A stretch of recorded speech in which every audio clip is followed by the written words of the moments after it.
বিয়ের পরের দিন নতুন বউ আম গাছের মগডালে বসে আছে।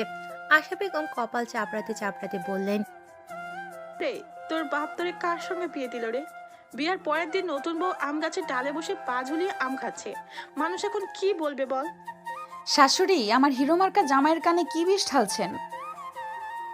আশা বেগম যেন বাক্যহীন হয়ে পড়লেন। সুব্রতা আবারও চিল্লিয়ে বলে উঠল, বলেন, এখান থেকে ছুড়ে দেবো নাকি আম? নেমে আসো ওখান থেকে। তাছাড়া কিন্তু তোমার বাদরামির জন্য তোমাকে আমি শাস্তি দিব। আর আর ওখান থেকে যদি পড়ে যাও তাহলে আমি আবার তোমাকে আছাড় দিব বলে রাখলাম। সুব্রতা পাশের ডালের আরো দুটো আম ছিঁড়ে নিয়ে গাছ থেকে নেমে আশা বেগমের হাতে ওই দুটো আম গুজে দিয়ে বলল, আম দুইটা আপনার সঙ্গে খাবেন, অনেক মজা, খেয়ে দেখবেন। কাব্যের দিকে তাকিয়ে সুব্রতা একটা মুখ ভেঙচি দিয়ে চলে গেল। আশা বেগম কাব্যের কাছে এসে বলল, বাবুরে, এই মেয়েকে নিয়ে তুই কেমনে থাকবি ঢাকায় গিয়ে? এখানেই যা যা করছে, ওখানে গেলে তো তোর সবকিছু শেষ করে দিবে। কাব্য আশা বেগমের কথায় পাত্তা না দিয়ে ভ্রু কুঁচকে তাকিয়ে রইল সুব্রতার যাওয়ার দিকে। সুব্রতা চোখের আড়ালে চলে যেতেই কাব্য বিরক্তি নিয়ে আশা বেগমের দিকে তাকিয়ে বলল, আম্মু, এখন তোমার বকবক বাদ দিয়ে আমাকে খাবার দাও তো। আশা বেগম গড়গড় পায়ে বাড়ির ভেতর চলে গেলেন। কাব্য ওনার পেছন পেছন চলে গেল। সুব্রতা দুই পা সোফায় তুলে গালে হাত দিয়ে টিভিতে গোপাল ভাঁড় দেখছে। আনিসুল চৌধুরী অফিসের জন্য রেডি হয়ে এসে সুব্রতার পাশে বসল। উনি সুব্রতার মাথায় হাত রেখে বললেন, মা, তুমি থাকো তাহলে, আমি অফিসে যাচ্ছি। কিছু দরকার হলে কাকলিকে বলবে, কেমন? ও আজ আর কলেজ যাবেন। বাবা, আমি আব্বুর কাছে যাব। কাল নিয়ে যাবো নি মা, আজ থাকো এখানে। আর তোমার শাশুড়ি মা তোমাকে কিছু বললে কাকলির ফোন থেকে কল দিও আমাকে। তোমাকে বলতে হবে না, আমিই দেখে নিবনি। বাবা চলেন, এখন দেরি হয়ে গেল। চলে গেল কাব্য। সুব্রতা সেদিকে তাকিয়ে মুখ ভেঙচি কাটল। আনিসুল চৌধুরীকে বল, কি এক গোমরা মুখ ছেলে বানাইছেন বলুন তো? সারাদিন মুখটাকে বাংলার পাঁচের মতো করে রাখে, খুদাই। চৌধুরী সুব্রতার কথায় হাসলেন। চলে যেতে যেতে আশা বেগমকে উদ্দেশ্য করে, আশা, তুমি কিন্তু মেয়েটাকে কিছু বলো না, আমার মান সম্মানের ব্যাপার। আমি কিন্তু ওকে দায়িত্ব নিয়ে এসেছি। গ্রামের মেয়ে বুঝোই তো, একটুখানি মানিয়ে নেও না। আর তুমি পারবে আমি জানি। আশা বেগম মুখ ফুলিয়ে রাখলেন, কোনো প্রতিউত্তর করলেন না। সুব্রতা লাফাতে লাফাতে চলে গেল রান্নাঘরে।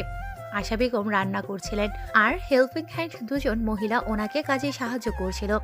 সুব্রতা রান্নাঘরের দরজায় দাঁড়িয়ে বলল, শাশুড়ি, আমাকে খেতে দিন তো, আমার ক্ষুধা পেয়েছে। কি হলো শাশুড়ি, আপনি কি কানে শুনছেন না? কানে কি তুলা দিয়েছেন? ভালো করে কথা বলতে পারো না? সামান্য কথা বলাটাও তোমার বাবা মা শেখায়নি তোমায়? মুহূর্তেই মনটা খারাপ হয়ে গেল সুব্রতার। মুখটা ছোট করে বলল, আসলে আমার আম্মু আমাকে জন্ম দিতে গিয়ে মারা যান, তাই আমার আম্মু আমাকে কিছু শেখাতে পারে। আশা বেগমের খারাপ লাগলো একটু। সুব্রতা সেখান থেকে চলে যেতে নিলেই আশা বেগম গম্ভীর কণ্ঠে বলল, এই মেয়ে, দাঁড়াও, খাবার টেবিলে গিয়ে বসো, আমি তোমার খাবার এনে দিচ্ছি। সুব্রতা মুচকি হাসলো। খাবার খেয়ে একাই পুরো বাড়িটা ঘুরতে লাগলো সে। আনিসুল চৌধুরী তার ম্যানেজার মমিনুল হককে জিজ্ঞাসা, গ্রামে কি অবস্থা? এমপির ছেলে তীব্র কাল রাতে মিস্টার শাহিন আহমেদের বাড়িতে আগুন ধরিয়ে দেয় রাতে। আগুনে পুড়ে মারা গিয়েছেন উনি। আনিসুল চৌধুরী ধপ করে চেয়ারে বসে পড়লেন। মাথায় হাত রেখে বলতে লাগল, আমি বাঁচাতে পারলাম না ওকে। এখন আমি কি জবাব দেবো মেয়েটাকে? আমি পারলাম। আনিসুল চৌধুরী রক্ত চক্ষু নিয়ে মমিনুল হককে বলল, তুমি এখন বলছো আমাকে রাতে কি করছি? সরি স্যার, আসলে আমি আপনাকে কল করছিলাম কিন্তু আপনার ফোন বন্ধ ছিল। সুব্রতা লাফাতে লাফাতে যেতেই এক রুমে উকি দিয়ে দেখলো একজন বয়স্ক মহিলা বসে আছে চেয়ারে, সিলিং এর দিকে তাকিয়ে। সুব্রতা কপাল কুঁচকে তাকাতেই মহিলাটা বলে উঠল। সুব্রতা থতমত খেয়ে গেল। ধীর পায়ে এগিয়ে গিয়ে আপনি কে? মহিলাটা নিজের চোখের চশমা ঠিক করে তীক্ষ্ণ দৃষ্টিতে তাকিয়ে, আমি কাব্যর দাদি। তুমি কি নতুন বউ নাকি? কাব্যের দাদি মিসেস আঞ্জুমা বললেন। মন খারাপ নাকি রে? আয় আমার কাছে এসে বস। সুব্রতা হাঁটু গেড়ে মেঝেতে বসে পড়ল। আঞ্জুমা বেগম সুব্রতার মাথায় হাত বোলাতে বোলাতে বললেন, জানিস তো, আমারও অনেক ছোটবেলায় বিয়ে হয়েছিল। আমার কেমন কেমন জানি লাগতো। আমার উনি ছিল একদম কাব্যর মতো উঁচু লম্বা, আর ওর মতো রাগী আর ঘাটতেরা। উনি প্রথম দিনে আমাকে যে ধমক দিয়েছিলেন, উনিও জানেন কাল রাতে কি ধমকটাই না দিল আমাকে। আমি তো খুব ভয় পেয়ে পরে সোফায় গুটিসুটি মেরে ঘুমিয়েছিলাম। আসলেই খাটাসের খাটা শুনি। আঞ্জুমা বেগম হাসলেন শুভ্রতার কথায়। আঞ্জুমা বেগম বললেন, জানিস তোর বাবা মা অনেক ভালো মানুষ, তোর শ্বশুর আর তোর বাবা অনেক ভালো বন্ধু। আনিসুল বিদেশে শিফট হওয়ার পর যোগাযোগ প্রায় বন্ধ হয়ে যায়। দেশে ফিরে কাজে ব্যস্ত হয়ে পড়েই তো 7 দিন আগে জমি জামার কাজে পরশু কাব্যকে ডেকে নিয়ে যায়। পরে তো হুট করে তোকে কাল কাব্যর বউ করে নিয়ে আসে। আগে অবশ্যই কাব্যর সঙ্গে তোর বিয়ের কথা বলেছিল তোর শ্বশুর আর তোর বাবা। শুভ্রতা চুপ করে শুনছিল আঞ্জুমার কথা। কাকুলিকে আসতে দেখে আঞ্জুমা বেগম বললেন, কাকলি, যা তো সুব্রতার সঙ্গে একটু আড্ডা দে তো। মেয়েটা একা একা বিরক্ত বোধ করছে। আমি তো ওকেই খুঁজতে এসেছি। চলো সুব্রতা, আমরা যাই। সুব্রতা আবার কি? ও তোর বয়সে ছোট হতে পারে, কিন্তু ও তোর সম্পর্কে বড়। আচ্ছা বাবা, ভাবি চলেন যাই। আঞ্জুমা বেগম হাসল। শুভ্রতা আর কাকুলি চলে গেল কাকুলির রুমে। আনিসুল চৌধুরী কাব্যকে নিজের কেবিনে ডাকলো। কাব্য আসতেই আনিসুল চৌধুরী কাব্য তোমার শ্বশুর মারা গেছে। বাবা, উনি এমন হুট করে কেমনে কি? তোমার তা জানতে হবে না, শুধু এটুকু জেনে রাখো মেয়েটাকে এখন থেকে তোমাকেই দেখে রাখতে হবে। মেয়েটার আপন বলতে শুধু তার বাবা ছিল। যাই হোক, তুমি কিন্তু ওর সঙ্গে ভালো ব্যবহার করবে। মেয়েটা অনেক ছোট, আর তুমি যদি ওর সাথে খারাপ ব্যবহার করেছো তাহলে আমার থেকে খারাপ আর কেউ হবে না বলে দিলাম। কাব্য চুপ করে সব কথা শুনল। ওর বাবা আবারও যাই হোক, সত্যি যতই কঠিন হোক না কেন মেনে নিতে হবে। আর তোমার সঙ্গে সুব্রতার মিল সৃষ্টিকর্তার থেকে ঠিক করা। তাই তো দেখো ভাগ্যের কি পরিহাস তোমাদের কিভাবে মিলিয়ে দিল। আমি বিশ্বাস করি তুমি তোমাদের দায়িত্ব ঠিক মতো যত্ন করবে। আচ্ছা বাবা, আমি একটু আসি। আমার যাও, কিন্তু মনে যেন থাকে শুভ্রার কথা। কাব্য চুপচাপ কেবিন থেকে বেরিয়ে এলো। নিজের কেবিনের চেয়ারে হেলা দিয়ে বসে চোখ বন্ধ করে রইল। কি থেকে কি হয়ে গেল তার জীবনে।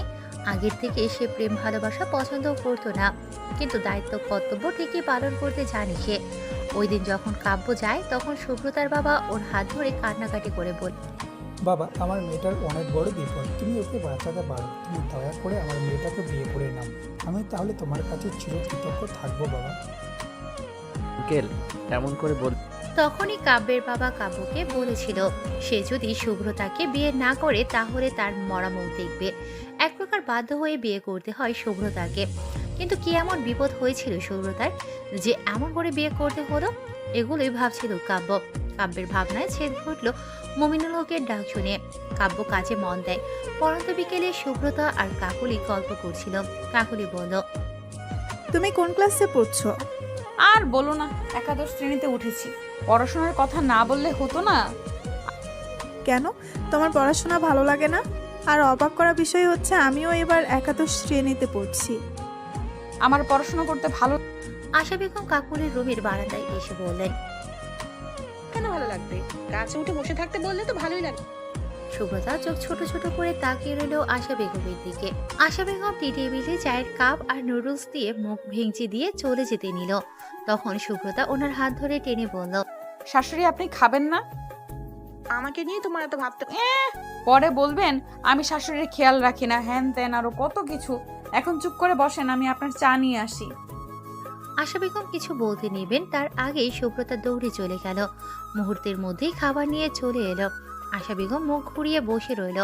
শুভ্রতা 1 চামচ নুডলস নিয়ে আশা বেগমের মুখে নিজের দিকে নিয়ে খাইয়ে দিল আর বলল, নেন খান। এখন তো ঢং আমার ভালো লাগে না। আমার ক্ষুধা লেগেছে, একা একা খান এখন। বলেই মুখ ভেঙচি কেটে খেতে লাগলো শুভ্রতা। আশা বেগম মনে মনে হাসলেন আর ভাবলেন মেয়েটা পারেও বটে, এমন ব্যবহার করছে যেন তাদের কতদিন ছেড়ে। রাতে কাব্য বাসায় ফিরে সোজা নিজের রুমে চলে গেল। কাব্য মোবাইল রেখে তাওয়ালে নিয়ে চলে গেল ওয়াশরুমে। আনিসুল চৌধুরী সোজা নিজের মায়ের রুমে চলে গেল। আঞ্জুমা বেগম আধশোয়া হয়ে টিভি দেখছিলেন। ছেলের ক্লান্ত মুখ দেখে মুচকি হেসে টিভি বন্ধ করে ছেলেকে কাছে ডাকলেন। আনিসুল চৌধুরী মুখ ছোট করে বললেন, মা, তোমাকে তো সব কথাই বলছিলাম। কাল রাতে শাহিন মারা গেছে। কিভাবে কি বলিস তুই? মা, সত্যি বলছি। কাল রাতে এমপির ছেলে শাহিনের ঘরে আগুন লাগিয়ে দেয়। সেখানে বলতে গিয়ে আনিসুল গলায় কথা আটকে যায়। কারো ফোপানো আওয়াজে দুজন দরজার দিকে তাকায়। শুভ্রতাকে দেখে দুজনেই চমকে ওঠে। আনিসুল চৌধুরী শুভ্রতাকে কিছু বলতে নেবেন, তার আগেই শুভ্রতা দৌড়ে চলে যায় কাব্যের রুমে দরজা লাগিয়ে বেডে উল্টো হয়ে শুয়ে বালিশে মুখ বুঝে হাউমাউ করে কান্না করতে লাগলো শুভ্রতা। আনিসুল চৌধুরী দরজা ধাক্কাতে থাকেন। শুভ্রতাকে নিয়ে সে চিন্তিত হয়ে পড়ে। কাব্য ওয়াশরুম থেকে বের হয়ে থমকে যায় শুভ্রতাকে এমন হাউমাউ করে কান্না করতে দেখে। কিছুক্ষণ ভেবে বিষয়টি বুঝতে পেরে ওর বাবাকে উদ্দেশ্য বা আপনি গিয়ে ফ্রেশ হয়ে নিন, আমি ওই দিকটা আনিসুল চৌধুরী কাব্যের কথায় চলে যায় নিজের রুমে। কাব্য ধীর পায়ে এগিয়ে যায় শুভ্রতার দিকে। শুভ্রতার কাঁধে আলতো করে স্পর্শ করে বলল, কান্না করো না। দেখো, কেউ তো আর সারা জীবন বেঁচে থাকে না। নিজেকে শক্ত করো। তোমাকে এমন করে কান্না করতে দেখলে কিন্তু তোমার বাবার কষ্ট লাগবে। কাব্যের কথায় শুভ্রতার কান্নার বেগ যেন আরো বেড়ে গেল। কাব্য ফুস করে একটা নিঃশ্বাস নিয়ে দুহাত ধরে টেনে তুলল শুভ্রতাকে। নিজের দুহাতের মাঝে শুভ্রতার মুখটা আবদ্ধ করে আলতো করে ওর চোখে নোনা জল মুছিয়ে দিয়ে বলল, দেখো শুভ্রতা, তুমি যত ভেঙে পড়বে মানুষ তোমাকে আরও ভাঙতে চাইবে। মানুষ তোমার দুর্বলতার সুযোগ নিয়ে তোমাকে আঘাত করবে। নিজেকে শক্ত করে শত্রুকে মোকাবেলা করতে পারলেই জীবন সুন্দর। বাস্তবতা অনেক কঠিন শুভ্রতা। কাব্য শুভ্রতার দুহাত নিজের হাতে আবদ্ধ করে বলল, আমি প্রমিস করছি, আমি এখন থেকে তোমার পাশে থাকব। তুমি আমাকে নিজের ফ্রেন্ড ভাব। হুট করে শুভ্রতা কাব্যকে জড়িয়ে ধরে ফোপাতে লাগলো। কাব্য এতে অবাক হয়নি। কাব্য আলতো হাতে শুভ্রতার মাথায় হাত বুলিয়ে দিতে লাগলো। খানিকক্ষণ পর কাব্য ধীর কণ্ঠে বলল, চলো শুভ্রতা, কিছু খেয়ে না, আমার ক্ষুধা নেই, আপনি খেয়ে কাব্য কিছু বলতে নেবে তার আগে দরজায় টোকা পড়ল। আশা বেগমের কণ্ঠে শুনে কাব্য উঠে গেল দরজা খুলতে। আশা বেগম খাবার প্লেট নিয়ে দাঁড়িয়েছিল। গম্ভীর কণ্ঠে কাব্যকে, যা গিয়ে খেয়ে নে, সবাই তোর অপেক্ষা করছে, আমি ওকে দেখে নিচ্ছি। কাব্য বাধ্য ছেলের মতো চলে গেল। আশা বেগম ধীর পায়ে রুমে প্রবেশ করে দেখলো সুব্রতা থ মেরে বসে আছে বেডের উপর। একটা দীর্ঘশ্বাস ফেলে উনি খাবারটা বেডসাইড টেবিলে রেখে বসলো সুব্রতার সামনে বরাবর। গম্ভীর কণ্ঠে বলে উঠলেন, তুমি যদি এখন না খাও তাহলে কিন্তু তোমার বাবা কষ্ট পাবেন। বাধ্য মেয়ের মতো খেয়ে নাও, কোনো কথা আমি শুনতে চাই না। সুব্রতা কিছু বলল না, চুপ করে বসে রইল। আশা বেগম ভাত মাখিয়ে সুব্রতার মুখের সামনে ধরল। সুব্রতা টলমলো চোখে তাকালো আশা বেগমের দিকে। আশা বেগমের গম্ভীর মুখের আড়লে যে মমতাময়ী মায়ের রূপ আছে তা বুঝতে দেরি হলো না সুব্রতার। আশা বেগম জোর করে সুব্রতার মুখ ধরে খাইয়ে দিল। সুব্রতা কিছু বলতে গেলে আশা বেগমের ধমকানি খেয়ে দমে গেল। খাওয়ানো শেষে আশা বেগম বের হয়ে যেতেই কাব্যকে দরজায়, ধমকাধমকি করিস না। মায়ের কথা শুনে হাসলো কাব্য। কাব্যকে হাসতে দেখে আশা বেগম ভ্রু কুঁচ, এখানে হাসার কি হলো? নিজে এতক্ষণ যে ধমকাধমকি করলে তাতে কিছু হলো না, আবার আমাকে বলছো? ওটা আলাদা কথা। আমি ধমকাধমকি না করলে ও খাবারটা খাইতো না। পরে অসুস্থ হলে কি হতো? আমাকেই তো তোর বাবা দেখতে বলতো। কথাগুলো বলেই গটগট পায়ে চলে গেলেন আশা বেগম। কাব্য মায়ের যাওয়ার দিকে তাকিয়ে মুচকি হাসলো। কাব্য লাইট অফ করতেই সুব্রতা বেড থেকে উঠে যেতে নিলেই কাব্য ওর হাত ধরে আটকিয়ে বলল, সোফায় যেতে হবে না তোমার। সুব্রতা গুটিসুটি মেরে বেডের বাম সাইডে শুয়ে পড়ল। কাব্য ড্রিম লাইট চালিয়ে দিয়ে বেডের ডান সাইডে আধশোয়া হয়ে সুব্রতার মাথায় হাত রাখল। সুব্রতা রিনরিনে কণ্ঠে বলল, আপনি ঘুমান, আমার জন্য চিন্তা করতে হবে না, আমি ঠিক আছি। তোমার এত কথা বলতে হবে না, চুপচাপ ঘুমাও। সুব্রতা আর কিছু বলল না, চোখ বন্ধ করে রইল। কিছুতেই ঘুম আসছে না সুব্রতার। সুব্রতা কাব্যর দিকে ফিরে দেখলো কাব্য সিলিং এর দিকে এক দৃষ্টিতে তাকিয়ে আছে। সুব্রতা রিনরিনে আপনি কি জানেন আমাদের হুট করে কেন বিয়ে হলো? কাব্য ভ্রুকুচকে তাকালো শুভ্রতার দিকে। শুভ্রতা সিলিং এর দিকে সোজা হয়ে সেদিকে তাকিয়ে শুনুন তাহলে, আমি যখন কলেজে উঠি তখন থেকেই কাহিনী শুরু। আমাদের এলাকার এমপির ছেলে তীব্র, বড়লোকের অবাধ্য সন্তান বলা চলে। সে কলেজের সামনে মেয়েদের টিস করে বেড়াতো। ছেলেটা খারাপের সেরা বললেই চলে। যত খারাপ কাজ ছিল সব কাজই সে করত। সে যাই হোক, ওর দৃষ্টি আমার উপরেই পড়ে। সে আমাকে খারাপ কথা ও ইঙ্গিত করায় আমি ওকে একটা থাপ্পড় মারি। এইটা নিয়ে ও একদম ক্ষেপে ওঠে। বাসায় এসে হুমকি দিয়ে যায়। বাবাকে ডেকে আমাকে বিয়ে করার কথা বলে। আমার বাবা জানতেনও কেন বিয়ে করতে চাইছে। এর আগেও 2টা বউ ছিল যাদের বিয়ের পর সে খুন করে। কিন্তু এই কথা সবাই জানে, কিন্তু ক্ষমতার কাছে আর কি। সে যাই হোক, আমার বাবা যখন ওর প্রস্তাবে রাজি হয় তখন হুমকি দেয় আমাকে তুলে নিয়ে যাবে। পরে আমাদের বাসায় টাকা গয়না সব দেয়। বাবা সব কিছু ফিরিয়ে দেয়। ওই দিন রাতে বাবা আমাকে আপনার হাতে তুলে দেয়। উনি বলেন আমাকে না পেয়ে ওরা দমে যাবে। কথাগুলো গলায় যেন দলা পাকিয়ে আসে শুভ্রতার। কাব্য বুঝতে পেরে কাত হয়ে শুভ্রতার দিকে হলো, ধীর কণ্ঠে বলে উঠল, আল্লাহর মায়ের দুনিয়ার বাইর, তুমি চিন্তা করো না, ওর শাস্তি আল্লাহ নিজের হাতে দিবেন। তুমি শুধু আল্লাহর উপর ভরসা রাখো, দেখবে ওর শাস্তি ও পাবে। ইহকালে না পাক, পরকালে তো পাবেই পাবে। আল্লাহর উপর। শুভ্রতা পরপর কয়েকটা দীর্ঘশ্বাস ফেলল। কাব্য শুভ্রতার মাথায় হাত বুলিয়ে দিতে লাগলো। কথাগুলো কাব্যকে বলে একটু হালকা লাগছে শুভ্রতার। চোখ বুজে এলো তার। কিছুক্ষণের মধ্যেই ঘুমের রাজ্যে তলিয়ে গেল সে। ড্রিম লাইটের মৃদু আলোতে স্নিগ্ধ লাগছে শুভ্রতাকে। ঘুমন্ত শুভ্রতার মুখে যেন চোখ আটকে গেল কাব্যের। কান্নাকাটি করায় চোখ মুখ ফুলে গেছে, তাতে যেন আরো সুন্দর লাগছে। এর আগে উপন্যাস গল্পের মেয়েদের ঘুমন্ত চেহারার সৌন্দর্যের বিবরণ দেখেছে, আজ নিজে চোখে দেখছে। উজ্জ্বল শ্যামবর্ণের মেয়েটাকে যেন এক অসম্ভব মোহনীয় নারী লাগছে। কাব্য শুভ্রতার দিকে তাকিয়ে থাকতে থাকতে কখন যে ঘুমিয়ে গিয়েছে টেরও পায়নি সে। সকালে মিষ্টি রোদ শুভ্রতার চোখে মুখে আঁচড়ে পড়তেই ঘুম ভেঙে গেল ওর। ঘড়ির দিকে তাকিয়ে দেখলো সকাল 9:30 বাজে। হুড়মুড়িয়ে উঠল সে। এতক্ষণে কাপড়া চলে গেছে। বেডসাইড টেবিলে একটা চিঠি দেখে ভ্রু কুঁচকালো শুভ্রতা।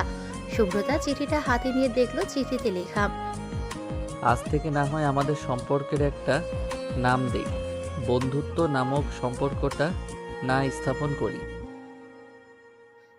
শুভ্রতা মুচকি হাসল। সে এখন থেকে শক্ত হবে। কাব্যের কথাগুলো মনে গেঁথে গেছে তার। সে যদি ভেঙে পড়ে তাহলে তার বাবা ভালো থাকবে না। শুভ্রতা ওয়াশরুম থেকে বের হয়ে চলে গেল বসার রুমে। আশা বেগম চশমা চোখে এঁটে খাতা দেখছেন। শুভ্রতা গিয়ে পাশের শাশুড়ি কি করছেন? খাতা দেখছি পরীক্ষা। একটু দয়া মায়া করে খাতাগুলো দেখ। আশা বেগম ভ্রু কুঁচকে তাকালো শুভ্রতার দিকে। মেলা কষ্ট করে ওরা পড়াশোনা করে। তোমাকে আমি আমার কলেজে ভর্তি করিয়ে দিব, যাও। না না, আমার বিয়ে হয়ে গেছে, এখন আবার কেন পড়াশোনা করব শাশুড়ি? আমার পড়াশোনা ভালো লাগে না। ওটা ছাড়া আর যা বলবেন তাই শুনবো। তা হবে না, রেডি হয়ে এসো। তোমাকে পড়াশোনা শেষ করতে হবে। আমি কাব্যকেও বলে দিব ঢাকার কোম্পানির দায়িত্ব ম্যানেজারকে বুঝিয়ে দিয়ে এখানেই থাকতে। পরে তোমার পড়াশোনা শেষে না হয় তোমাকে। শুভ্রতা কিছু একটা ভেবে আশা বেগমের পাশে গিয়ে বসে বলল, না পড়লে কি হয় শাশুড়ি? আমি আপনার সেবা যত্ন করব, সংসার মন দিয়ে করবনি। আমাকে ছেড়ে দিন শাশুড়ি। আমি কিছু মানছি না। আমাদের বাসায় সবাই উচ্চশিক্ষিত, তোমাকেও পড়তে হবে। আমাদের বাসায় সার্ভেন্ট আছে কাজ করার জন্য। তোমাকে এখনই সংসারে মন দিতে হবে না। যখন সময় হবে তখন আমি নিজেই তোমাকে সব দায়িত্ব দিব। আর আমার সামনে এত বাহানা চলবে না। এখন গিয়ে রেডি হয়ে এসো। ও ভালো কথা, টেবিলে খাবার আছে, খেয়ে নাও ভালো মেয়ের মতো। দেরি হয়ে যাচ্ছে আমার, যাও। শুভ্রতা আর কিছু বলতে পারল না। বিড়বিড় করতে করতে চলে গেল খাবার টেবিলে। আশা বেগম হাসলেন শুভ্রতার কাজে। মেয়েটা যে মানিয়ে নিয়েছে নিজেকে, এতে শান্তি মিলছে তার। শুভ্রতা বকবক করতে করতে খাবার টেবিলে বসেছে দেখে কাকুলি ভ্রু কুঁচকে তাকালো শুভ্রতার দিকে। শুভ্রতা কপাল চাপড়া। আল্লাহ গো, কি শাশুড়ি দিলা গো! আমার পড়াশোনা নিয়ে লাগছে গো। আমার কপালটাই খারাপ। ওই ভাবলাম বিয়ে হয়ে গেছে আর পড়াশোনা করতে হবে না। এখনো তো আম্মুকে চিনোনি, তোমাকে যখন পড়াতে বসাবে তখন বুঝবে। আমাদের কলেজের সিনিয়র টিচার আম্মু, সবাই জমের মতো। শুভ্রতা চোখ বড় বড় করে তাকালো কাকুলির দিকে। অবাক কণ্ঠে বলল, কি বলছো? উনি আমাকে পড়াতেই বসাবেন? হুম, এখন তাড়াতাড়ি খেয়ে নাও, তাছাড়া আম্মু আবার। সুব্রতা মুখ বাঁকিয়ে খেতে লাগলো। কান মাথা ভো ভো করছে, আবারও তাকে পড়তে হবে। তার শাশুড়ি ওকে পড়াতে বসলে ও শেষ, এগুলোই ভাবছিল সুব্রতা। তখনই কলিং বেল বেজে উঠল। এক সার্ভেন্ট গিয়ে দরজা খুলে দিল। সুব্রতা ভ্রু কুঁচকে তাকিয়ে রইল দরজার দিকে। লম্বা শ্যামবর্ণের একটা ছেলে, দেখতে আনিসুল চৌধুরীর মতো কিছুটা। কাকুলি ভাইয়া বলে দৌড়ে গেল। সুব্রতা চোখ ছোট ছোট করে তাকিয়ে রইল। পাশে থাকা একটা আধ বয়সী সার্ভেন্ট ললিতাকে জিজ্ঞাসা করল। আন্টি, ললিতা সামনে তাকিয়ে আবারও টেবিল গোছাতে গোছাতে জবাব দিল। উনি কিরণ চৌধুরী, স্যারের ছোট ছেলে, মানে আপনার দেওয়ার হয়। ও, তা উনি কোথায় ছিল এই কয়েকদিন? ঘুরতে গিয়েছিলেন বিদেশে। ও, যা গিয়ে ফ্রেশ হয়ে আয়। ললিত তোকে খাবার দিবেনি। আমি কলেজ যাব একটু পর, রেডি হয়ে গিয়ে। কিরণ কিছু না বলে সামনে এগোতেই সুব্রতাকে দেখতে পেল। সে ভ্রু কুঁচকে কাকুলির দিকে তাকাতেই দা ভাই, বউ তো। কিরণ শুধু গম্ভীর কণ্ঠে ও বলে নিজের রুমে চলে গেল। সুব্রতা কিরণের যাওয়ার দিকে এক পলক তাকিয়ে কাকুলির দিকে। তোমাদের পরিবারের সবাই এমন কেন? কেমন? এই যে সবাই কেমন গম্ভীর, মুখটাকে বাংলার পাঁচের মতো করে রাখে। পরিস্থিতি হয়তো এমন করে দিচ্ছে। সে যাই হোক, রেডি হয়ে। সুব্রতা দপদপ পায়ে চলে গেল নিজের রুমে। ইচ্ছা না থাকা সত্ত্বেও কাকুলি সুব্রতার কাছে হাসলো। কলেজে পৌঁছে কাকুলি চলে গেল ক্লাসে। আশা বেগমের পেছনে পেছনে যেতে লাগলো সুব্রতা। কলেজের স্টুডেন্টরা সালাম দিচ্ছে আশা বেগমকে ভয়ে ভয়ে। আশা বেগম গম্ভীর কণ্ঠে সালামের উদ্যোগ নিচ্ছেন। ভর্তির কাজ সম্পন্ন করে আশা বেগম সুব্রতার হাত ধরে গাড়ির দিকে নিয়ে যেতে লাগলো। আজ তার ক্লাস নেই, সুব্রতাকে ভর্তি করানোর জন্যই উনি এসেছে। রাস্তার ধারের ফুচকার দোকানের দিকে তাকিয়ে আছে সুব্রতা। আশা বেগম গম্ভীর কণ্ঠে বললেন, এগুলো অস্বাস্থ্যকর। আমি তোমাকে কিছুক্ষণ পর রেস্টুরেন্ট থেকে কিনে দিবনে। এখন আশা বেগম গাড়িতে সুব্রতাকে বসিয়ে নিজে বসে সামনের দিকে তাকিয়ে বলল, আমি মিথ্যা কথা বলি না। সুব্রতা খুশি মনে জানালা দিয়ে বাইরের পরিবেশ দেখতে লাগলো। আশা বেগম সুব্রতাকে মার্কেটে নিয়ে গিয়ে কিছু কেনাকাটা করে দিলেন। বই খাতা যা যা দরকার সব কিনলেন। যাওয়ার সময় রেস্টুরেন্ট থেকে ফুচকাও কিনে নিলেন। সন্ধ্যায় ক্লান্ত শরীরে নিজের রুমে এসে কাব্য দেখল সুব্রতা কান ধরে দাঁড়িয়ে আছে। আশা বেগম সামনের সোফায় মুখ গম্ভীর করে বসে আছেন। সুব্রতাকে এমন অসহায় অবস্থায় দেখে হুট করেই ফিক করে হেসে দিল কাব্য। আশা বেগম আর সুব্রতা দরজার দিকে তাকাতেই কাব্য নিজেকে স্বাভাবিক করার চেষ্টা করেও ব্যর্থ হয়ে হো হো করে হেসে দিল। কাব্যকে মুখ ভেঙচি কেটে অন্যদিকে তাকালো সুব্রতা। কাব্য ওর মাকে বলল, ওকে এমন করে কান। আর বলিস না, ওকে পড়াচ্ছিলাম। সে যাই হোক, ফ্রেশ হয়ে নে। কিরণ আসছে, একসঙ্গে। আজকের মতো ওকে ছেড়ে দাও আম্মু, বেচারাকে প্রথম দিন একটু মাফ দাও। যাও, আজকে তোমার ছুটি, কাল থেকে কলেজ। বলেই সুব্রতার উত্তরের অপেক্ষা না করে আশা বেগম চলে গেলেন। সুব্রতা ফুস করে একটা নিঃশ্বাস ছেড়ে কোমরে হাত রেখে বলল, আপনি হাসলেন কেন? হাসি আসলে কি হাসা যাবে না? আমার কান ধরে থাকতে থাকতে কান, হাত, পা সব ব্যথা করছে, আর আপনি হাসি আসলো বলে হেসে দিলেন? বদলোক। পড়া না পারলে তো এমন হবেই। আপনার সঙ্গে আর কথা নেই, যান। বলেই গটগট পায়ে রুম ত্যাগ করল সুব্রতা। কাব্য হেসে চলে গেল ফ্রেশ হতে। কিরণের রুমের সামনে আসতেই পা থেমে গেল সুব্রতার। মৃদু সুরে গান ভেসে আসে। সুব্রতা চুপ করে শোতে লাগলো। কিরণ খালি গলায় গান গাইছে। বৃষ্টিটাকে জড়িয়ে ধরে আজও কেঁদেছি, চোখের পানি মুছে দিবে বলে আর ভাবিনি। এখন আমি অনেক ভালো, তোমায় ছাড়া থাকতে পারি। এখন আমি অনেক ভালো, তোমায় ছাড়া থাকতে পারি। সুব্রতা কপাল কুঁচকে ভাবলো, এর তো কোনো ঘাবলা আছেই আছে। ছেলেটার হাবভাব ভালো লাগছে না, ছ্যাঁকা খাইছে না। ভাবতে ভাবতে কাকুলির রুমে চলে গেল। কাকুলি পড়ছিল দেখে সুব্রতা কোনো কথা না বলে বসে পড়লো বেডে, গালে হাত রেখে। কাকুলি আর চোখে ওর দিকে তাকিয়ে পড়া শেষ করল। পড়া শেষ করে সুব্রতা কি হয়েছে? তুমি কি ভাবছো? তোমার ছোট ভাই মনে হয় ছ্যাঁকা খাইছে। তুমি কিভাবে বুঝলে? ওনার রুমের সামনে থেকে ঘুরে এসো। কাকুলি অবাক হয়ে ওর ছোট্ট ভাইয়ের রুমের সামনে থেকে ঘুরে আবার চলে এলো। আবার সুব্রতার পাশে বসে বলল, ভাইয়া তো গান গাচ্ছে। উনি ফিলিংস নিয়ে গান গাচ্ছেন, এর মানে বোঝো? কাকুলি কিছু বলতে নেবে তার আগেই সুব্রতা কারো গাঁটটা খেয়ে আহ করে উঠল। মাথায় হাত রেখে রাগান্বিত কণ্ঠে বলে উঠল, কে রে এত বড় সাহস আমার মাথায়? পেছনে ফিরে কাব্যকে দেখে চুপ করে গেল সুব্রতা। কাব্যকে হাত গুজে ভ্রু কুঁচকে তাকিয়ে আছে ওর দিকে। কাব্য সন্দেহ নিয়ে বলল, তোমার এত বুদ্ধি কোথায় সুব্রতা আমতা আমতা করতে লাগলো। কিরণ দরজায় ঠেস দিয়ে দাদা ভাই, তুমি এই পিচ্চিটাকে বিয়ে করলে শেষমেশ? ও তো বুঝতেও পারলো না আমার কত ট্যালেন্ট। আমি ফিলিংস নিয়ে গান গাইছি, হ্যাঁ আমি ছ্যাঁকা খাইছি। কি যুগ! সুব্রতা দাঁত কিটমিট করলো। কাব্য ফুস করে সবই আমার কপালের দোষ। কিরণ কাকুলির কাছে গিয়ে ওর চুল টেনে বলল, কিরে মশা, নতুন বান্ধবী পেয়ে? ভাইয়া তুই সবসময় আমার চুলের সাথে লাগিস। লাগে না আমার? কোথায় এতদিন পর বাসায় আসলাম, কিছু বানিয়ে খাবি তা না কানের কাছে। আমার কত ঠেকা তোর জন্য রান্না করি, আর তুই ভুল ধরিস। সুব্রতা চুপ করে ছিল। কাব্য ওর পাশ থেকে বলল, আর কত মুখ ফুলিয়ে রাখবে বলো তো? একদম পেতনির মতো লাগছে। সুব্রতা কাটকাট দৃষ্টিতে তাকালো কাব্যের দিকে। কিছু না বলে চলে গেল রুম ছেড়ে।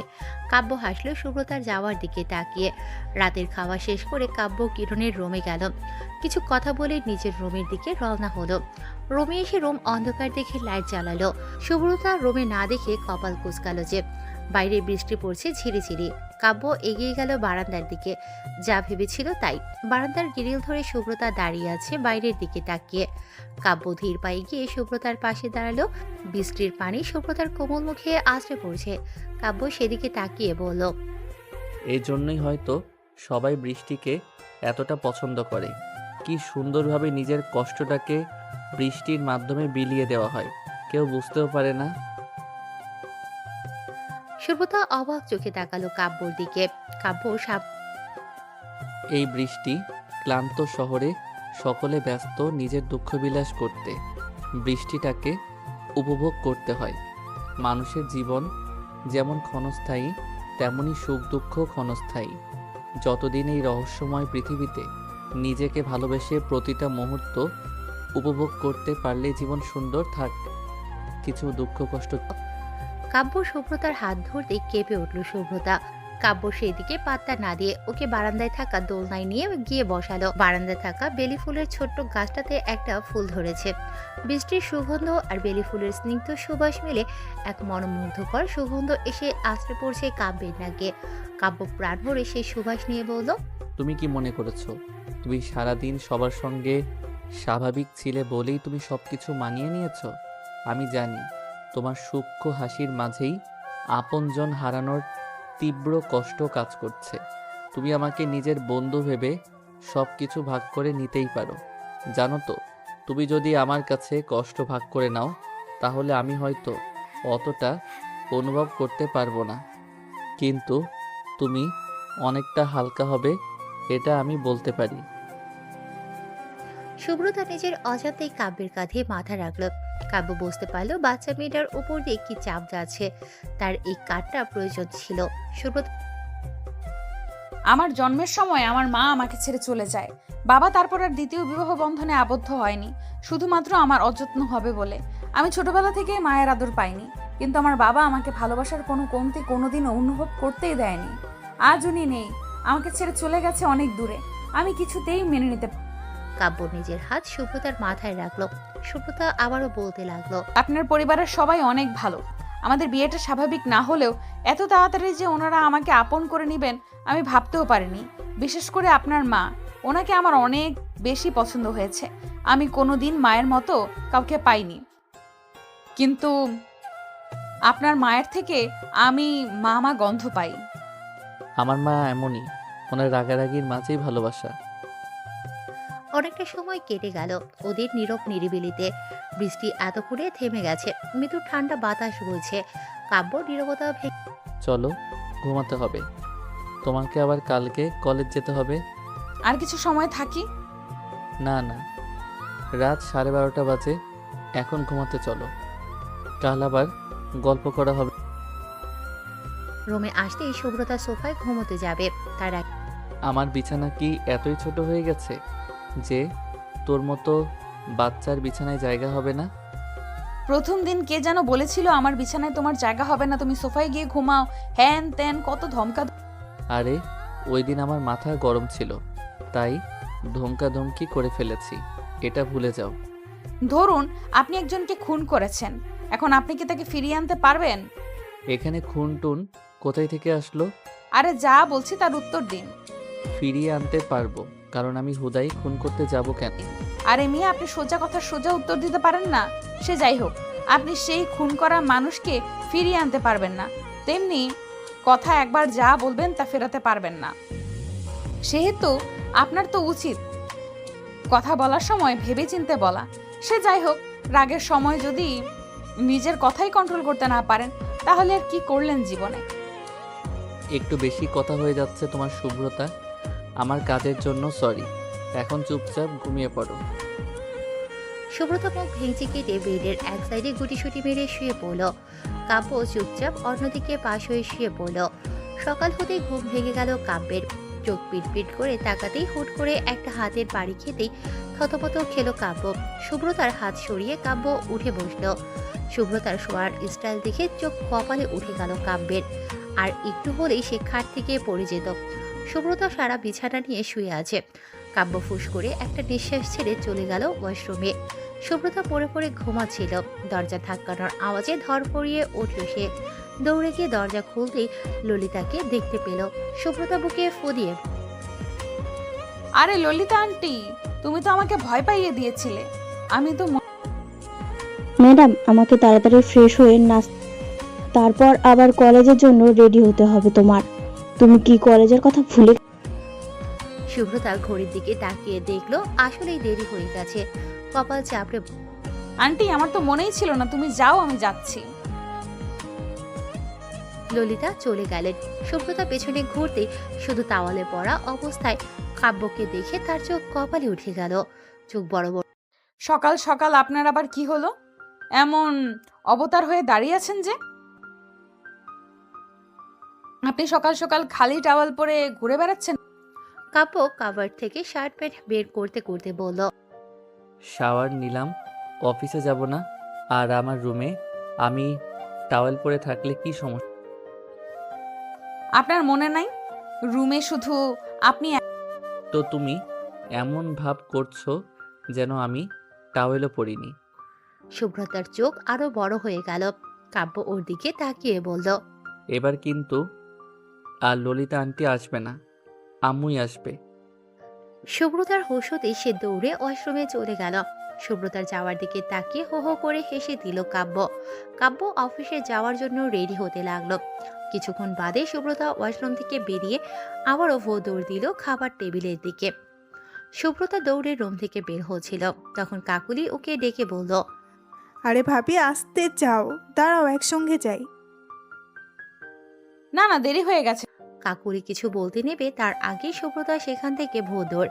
শুভ্রতা খাবার টেবিলে এসে দেখলো সেখানে অলরেডি আঞ্জুমা বেগম, আনিসুল চৌধুরী, আশা বেগম আর কিরণ বসে আছে।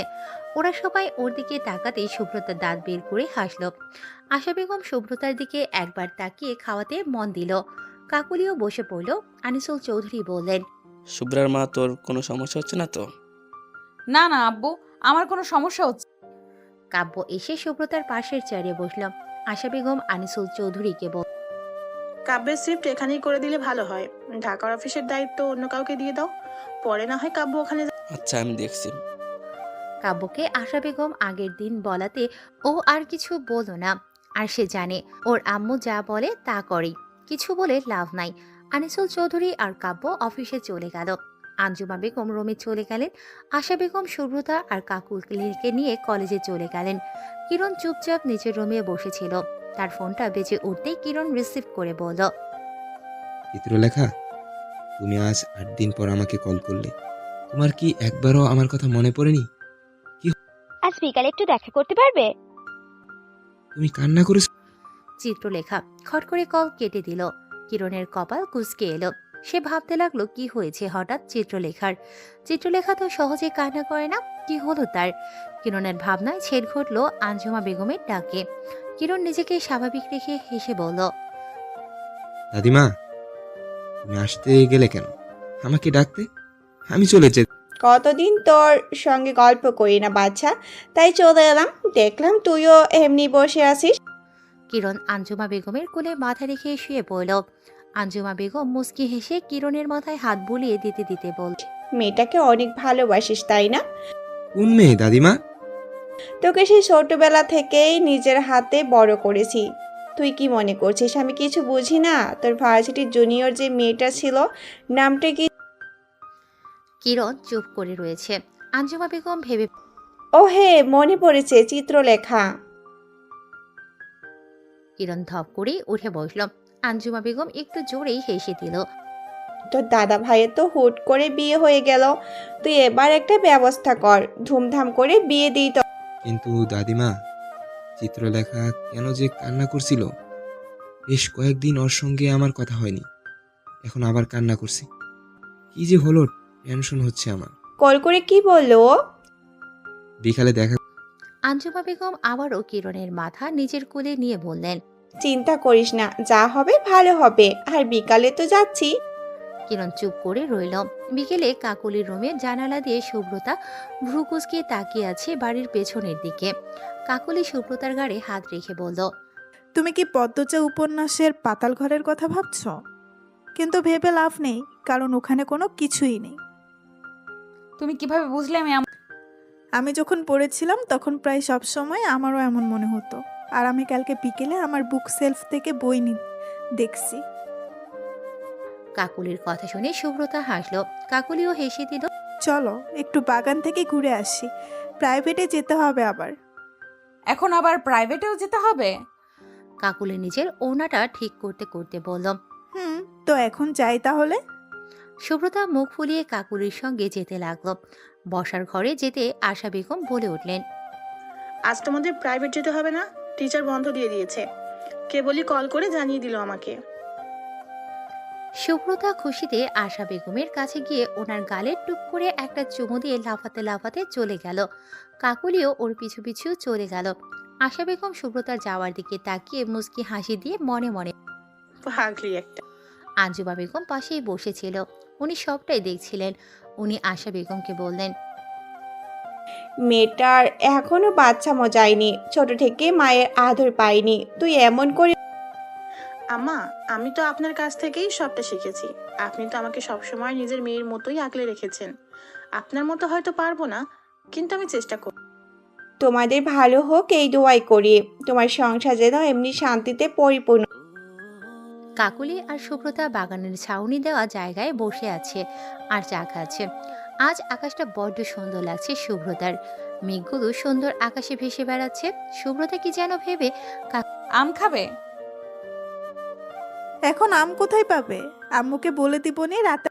আরে রাখো এসব, বাজার থেকে আনলে কি আর মজা হয়। কাকুলি চোখ ছোট ছোট করে তাকালো সুব্রতার দিকে। সুব্রতা আশেপাশে খুঁজে একটা পাথর নিয়ে আম গাছে ছুঁড়ে দিল। সঙ্গে সঙ্গে দুটো আম গাছ থেকে পড়ল। সুব্রতা মুচকি হেসে আম দুটো তুলে আবারও ছাউনিতে চলে গেল। কাকুলির কাছে আমগুলো দিয়ে বলল, আমগুলো রাখো, আমি বাড়ির ভেতর থেকে লবণ মরিচ নিয়ে। বলেই দৌড় দিল সুব্রতা। কাকুলি শুধু ফ্যাল দৃষ্টিতে তাকিয়ে রইল সুব্রতার যাওয়ার দিকে। সুব্রতা বাড়িতে ঢুকে দেখলো আশা বেগম মন দিয়ে কি যেন করছে সোফায় বসে। সুব্রতা মনে সাহস নিয়ে পরপর কয়েকটা নিঃশ্বাস ছেড়ে ধীর পায়ে যেতে লাগলো রান্নাঘরের দিকে। সুব্রতা একটা ছোট্ট বাটিতে মরিচ গুঁড়ো আর লবণ নিয়ে নিজের ওড়না দিয়ে খুব সতর্কতার সাথে লুকিয়ে নিল। আবার চারপাশে চোখ বুলিয়ে দেখে নিল সে। ধীর পায়ে রান্নাঘর থেকে বসার রুমে আসতেই দেখল আশা বেগম আগের অবস্থায় আছেন। সুব্রতা ধীর পায়ে যেতে নিলেই হুট করেই তার পা থেমে যায় আশা বেগমের কণ্ঠে। আশা বেগম বললেন, খাচ্ছ খাও, কিন্তু বেশি খেও না। বলেই ভোদর দিল। বসার রুমে পেরোতেই বুকে ফু দিল সুব্রতা। নিজেকে স্বাভাবিক করে চলে গেল সে বাগানের দিকে।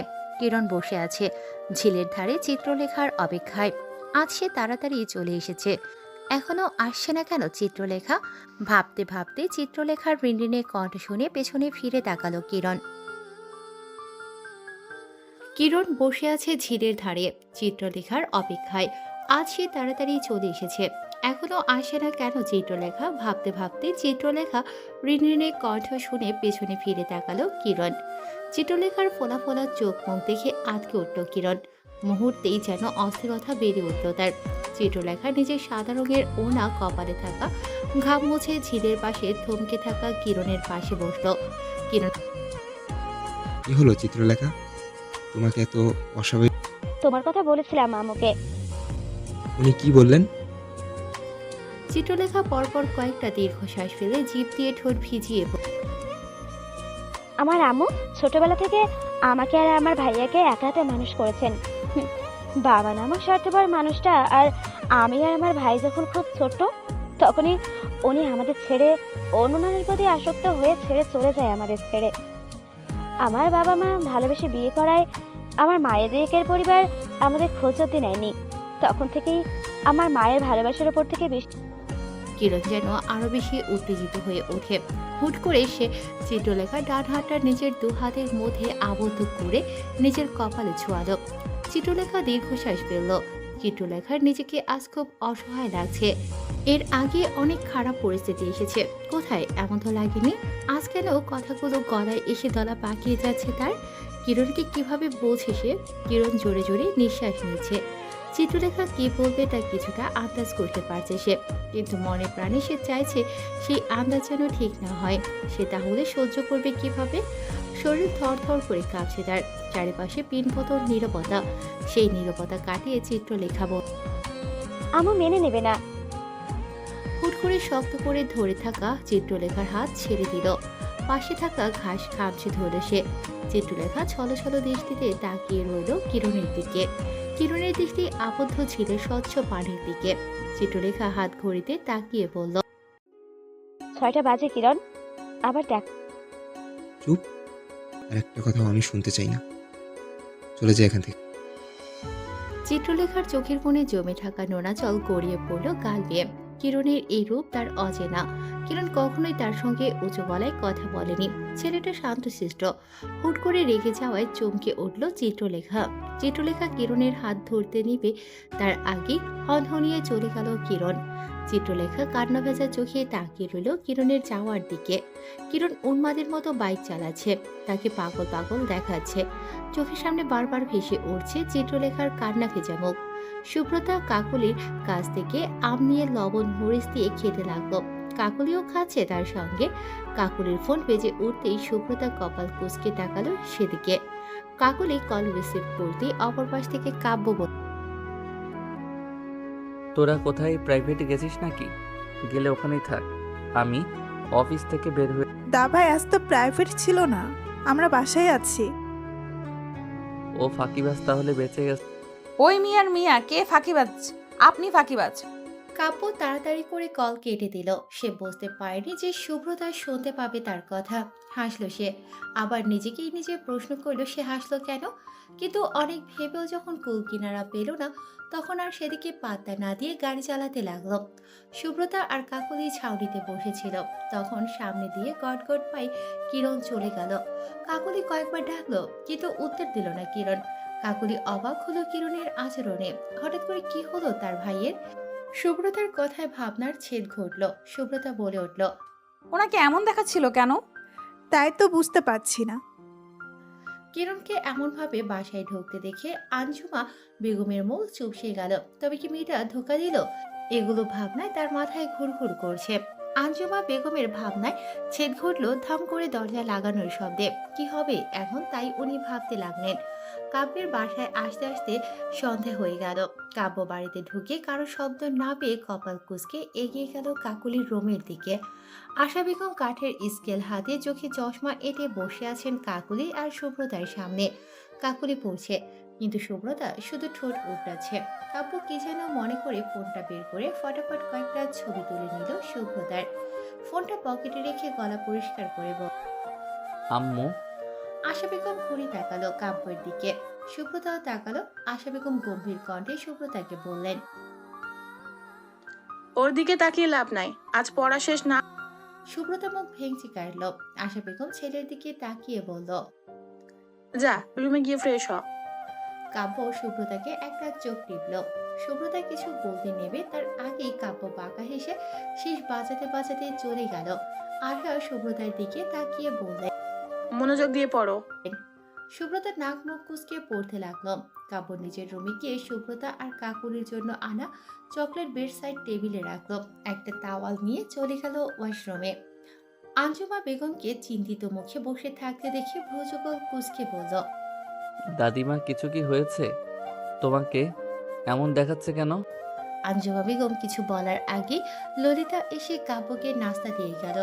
আঞ্জুমা বেগম বললেন, তুই আগে সমস্যা নেই দাদিমা, তুমি বলো কি হয়েছে।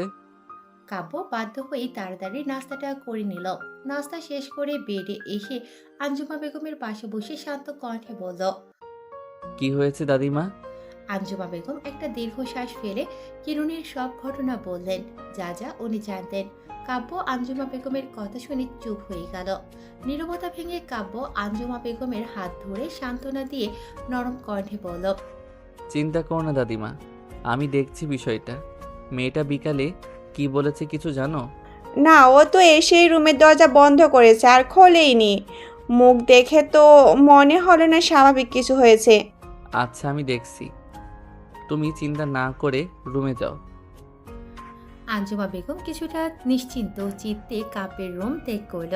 কাব্য ভাবনায় পড়ল। তখনই সুব্রতা অলস ভঙ্গিতে বই খাতা নিয়ে রুমে প্রবেশ করল। কাব্যের ভাবনায় ছেদ ঘটল সুব্রতার কণ্ঠে। সুব্রতা চকলেটের দিকে তাকিয়ে বলল, চকলেটগুলো কার? কাকলির জন্য অফিস থেকে আসার সময় সবসময় নিয়ে আসি। আর এখন তো আরও একটা বাচ্চা আছে আমাদের বাসায়, তাই আজ তার জন্যও নিয়ে এসেছি। আর একটা ছোট বাচ্চা আবার কে? কাব্য বেড থেকে উঠে এসে চকলেটগুলো নিয়ে সুব্রতার হাতে দিয়ে ওর মাথায় একটা কাটটা মেরে, পাগলি মেয়ে, এটা তোমার জন্য আর কাকলির জন্য। যাও ওকে দিয়ে এসো। সুব্রতা মুখ ভেঙচি কেটে চলে গেল কাকুলির রুমে বকবক করতে করতে। কাব্য ওর যাওয়ার দিকে তাকিয়ে মুচকি হাসলো। রাতে সবাই খাবার টেবিলে বসে আছে কিরণ বাদে। কাব্য কিছুটা চিন্তিত হয়ে পেছনে তাকাতেই কিরণকে দেখতে পেল। কিরণের মুখ অসম্ভব গম্ভীর হয়ে আছে, চোখ লাল হয়ে আছে, চুলগুলো এলোমেলো হয়ে আছে। কাব্য দীর্ঘশ্বাস ফেলে খাওয়া শুরু করলো। আঞ্জুমা বেগম কিছু বলছেন না, চুপচাপ বসে আছেন। কিরণ চেয়ার টেনে বসতেই আশা বেগম কি হয়েছে তোর? বিকেলে বাইরে থেকে আসার পর থেকে তোকে এমন দেখাচ্ছে? তেমন কিছু না, মাথা ব্যথা করছিল, তাই একটু ঘুমিয়েছিলাম, হয়তো সেই জন্যই এমন দেখাচ্ছে। ঘুমাইলে ঠিক হয়ে যাবে, চিন্তা করো না। আশা বেগমের মনটা তাও খুঁতখুত করতে লাগলো, কিন্তু তাও সে কথা বাড়লো না। কিরণ চুপচাপ খাবার নাড়াচাড়া করে চলে গেল। আশা বেগমের সন্দেহ যেন আরো বেড়ে গেল। খাওয়া শেষ করে কাব্য কিরণের রুমে চলে গেল। কিরণ বসেছিল বেডের উপর। কাব্য কিরণের পাশে বসে বলল, মন খারাপ? কি হয়েছে বিকালে? কিরণ খানিকটা অবাক হলো। কাব্য আবারও হাসলো। আমি তোর বড় ভাই, আর চেহারার যে অবস্থা করে রেখেছিস, সবচেয়ে তখন খাবার টেবিলে মিথ্যা বলেছিস বোঝাই যাচ্ছে। অভিনয়টাও ঠিক মতো করতে পারিস না। হুট করে কিরণ কাব্য শক্ত করে আঁকড়ে ধরল কিরণকে। ছেলেটা রীতিমতো ফোপাতে লাগলো। কাব্য কিরণের মাথায় হাত রেখে বলল, আমি চিত্রলেখার সঙ্গে তোকে বিয়ে দিয়ে ছাড়ব। আর আমার এত হ্যান্ডসাম ভাই, তাকে কেন কোনো মেয়ে রিজেক্ট করবে? No, never. আমি তা কিছুতেই। ও আমাকে রিজেক্ট করেনি দাদা ভাই। তাহলে সমস্যা কি? কিরণ একটা দীর্ঘশ্বাস ফেলে সব খুলে বলল। কাব্য সব শুনে খানিকটা সময় চুপ থেকে, ও এই ব্যাপার, তাতেই তুই দেবদাস হয়ে বসে আছিস? আরে বেটা, এখন শুরু তোর শাশুড়িকে মানানো, তারপর বাসার সবাইকে। চিল ব্রো, এত সিরিয়াসলি নিস না, আমি দেখছি সব। দাদা ভাই, তুই কি করবি? আগে আগে দেখো হোতা হে কেয়া। এখন ঘুমা, কাল সকাল থেকে কাজ আছে অনেক। কি কাজ? আরে এত টেনশন নিচ্ছিস কেন? আমি আছি তো, সব দেখে নিব। এখন ঘুমাতো, আমিও গিয়ে। বলেই কাব্য কিরণের রুম ত্যাগ করলো। কিরণ শুধু ভ্যাবলার মতো তাকিয়ে রইল কাব্যের যাওয়ার দিকে। কাব্য কি করবে এটা ভাবতে ভাবতে কখন যে চোখটা লেগে এসেছে তার বুঝতেই পারেনি সে। কাব্য কিরণের রুম থেকে বের হতেই আশা বেগমের মুখোমুখি হয়। খানিকটা থতমত খেয়ে যায় কাব্য। আশা বেগম কাব্যকে বললেন, তুই কিভাবে সমস্যার সমাধান করবি? আর তোর আব্বু এগুলো জানে? আম্মু, তুমি একটু বাবাকে ম্যানেজ দিবে? চিনি না জানি না এমন করে কেমনে কি? আমি খোঁজ খবর নিচ্ছি। মেয়েটা যদি ভালো হয় তাহলে তো তোমার সমস্যা নেই। দেখ কি করিস। বলে উনি ওনার রুমে চলে গেলেন। কাব্য দীর্ঘশ্বাস ফেলে নিজের রুমে গিয়ে দেখল সুব্রতা বেডের উপর গালে হাত দিয়ে বসে থেকে কি যেন ভাবছে। সুব্রতার ভাবনায় কথা হচ্ছে কি, আমি কলেজে গিয়ে কি করব? কাব্য ভ্রু কুঁচকাল। সুব্রতা আবারও বলল, পোলাপান সামলানোর জন্য তো এসএসসি পাস করছি, আর পড়াশোনা করে কি করব বলেন তো? এগুলো এখন ভেবে লাভ নেই। তুমি আম্মুর পাল্লায় পড়েছ। তা আজ কি পড়া? জানেন না, পড়া না পারলে শাশুড়ি কান ধরিয়ে দাঁড় করিয়ে রাখে। কি এক মহা বিপদ বলেন তো। এখন ঘুমাও। তাছাড়া আবার সকালে উঠতে না পারলে আম্মু খেপে যাবে। কাল তো শুক্রবার। কাল আম্মু সকালে ব্যাচ পড়ায়, তো সাথে সুব্রতা কপাল চাপড়াতে লাগলো। কাব্য হাসলো আর বলল, এখন ঘুমাও, রাত হচ্ছে অনেক, পরে ঘুম না হলে খারাপ লাগবে। সুব্রতা ধপ করে অপর পাশ হয়ে শুয়ে পড়ল। কাকুলি দরজায় টোকা দিতেই ধরফড়িয়ে উঠল সুব্রতা। কাকুলি সুব্রতা আসতে বলে চলে গেল। পাশে তাকিয়ে দেখলো কাব্য খালি গায়ে শুয়ে আছে। দেখেই চোখ কপালে উঠল সুব্রতার। এই ছেলে তো রাতে টি শার্ট পরে শুয়েছিল। সুব্রতার মাথায় হুট করে শয়তান নাড়া দিল। সে একটা শয়তানি হাসি দিয়ে পাশের গ্লাসটা তুলে নিয়ে পানি ছিটাতে লাগলো কাব্যের গায়ে। কাব্য হুড়মুড়িয়ে উঠল। কি হয়েছে ব্যাপারটা বুঝতে বেগ পেতে হলো তার। বুঝতে পেরেই সুব্রতার দিকে তাকাতেই সুব্রতা ভো দৌড় দিল ওয়াশরুমের দিকে। কাব্য সুব্রতা ওয়াশরুমে ঢুকে দরজা লাগিয়ে দরজার সঙ্গে পিঠ লাগিয়ে হাসতে লাগলো। খানিকক্ষণ পর সুব্রতা ফ্রেশ হয়ে দরজা খুলে ঢুকিয়ে দিল। না, কাব্য নেই, বাইরে গেছে হয়তো। সুব্রতা স্বস্তির নিঃশ্বাস ছেড়ে বের হতে নেবে তখনই এক গ্লাস পানি আছড়ে পড়ে সুব্রতার মুখে। সুব্রতা একদম হতভম্ব হয়ে গেল। কাব্য আমার সঙ্গে পাঙ্গা লাগতে এসেছো? হুট করে সুব্রতার ঠোঁট উল্টিয়ে ভ্যা ভ্যা করে কান্না করতে লাগলো। কাব্য থতমত খেয়ে বলল, কি হয়েছে, কান্না করছো কেন? এখন আপনার জন্য আমাকে আবার শাশুড়ির কাছ থেকে বকা খেতে হবে। আম্মু আবার বকবে কেন? বোঝেন না মিয়া, এখন পানি দিয়ে ভিজে যাওয়ার পর চেঞ্জ করতে হবে না। কি করলেন আপনি এটা? তা এই কথা কি আমার গায়ে পানি দেওয়ার সময় মনে ছিল না? সুব্রতা মুখ ভেঙচি কাটলো। সুব্রতা গিয়ে ড্রেস চেঞ্জ করে রুম থেকে বেরিয়ে গেল। কাব্য ফ্রেশ হয়ে ল্যাপটপ নিয়ে বসলো। সুব্রতা হাইট তুলছে আর বই নিয়ে বসে আছে। আশা বেগম তাকাচ্ছে ওর দিকে। সেদিকে সুব্রতার কোনো হুঁশ নেই। কাকুলি বিষয়টি খেয়াল করে। সুব্রতাকে টোকালেও তার কোনো হুঁশ নেই। আশা বেগম কিছুক্ষণ পর ধমকে উঠল। সুব্রতা চমকে দাঁড়িয়ে পড়ল। সুব্রতা মাথা নিচু করে বসে পড়ল আবার। তার যে ম্যাথ ভালো লাগে না, এটা কেন কেউ বোঝে না। কিরণ বসে আছে চিত্রলেখার মা সাফিনা বেগমের সামনে। কাব্যের কথায় সে এখানে এসেছে ওনাকে মানাতে। উনি যদি এরপরও রাজি না হয় তাহলে অন্য প্ল্যান করবে কাব্য। কিরণের বুক ধুকপুক ধুকপুক করছে, হাত দুটো কসলাচ্ছে সে। সাফিনা বেগম গম্ভীর কণ্ঠে বললেন, তুমি কিরণ আন্টি, আমি কিরণ।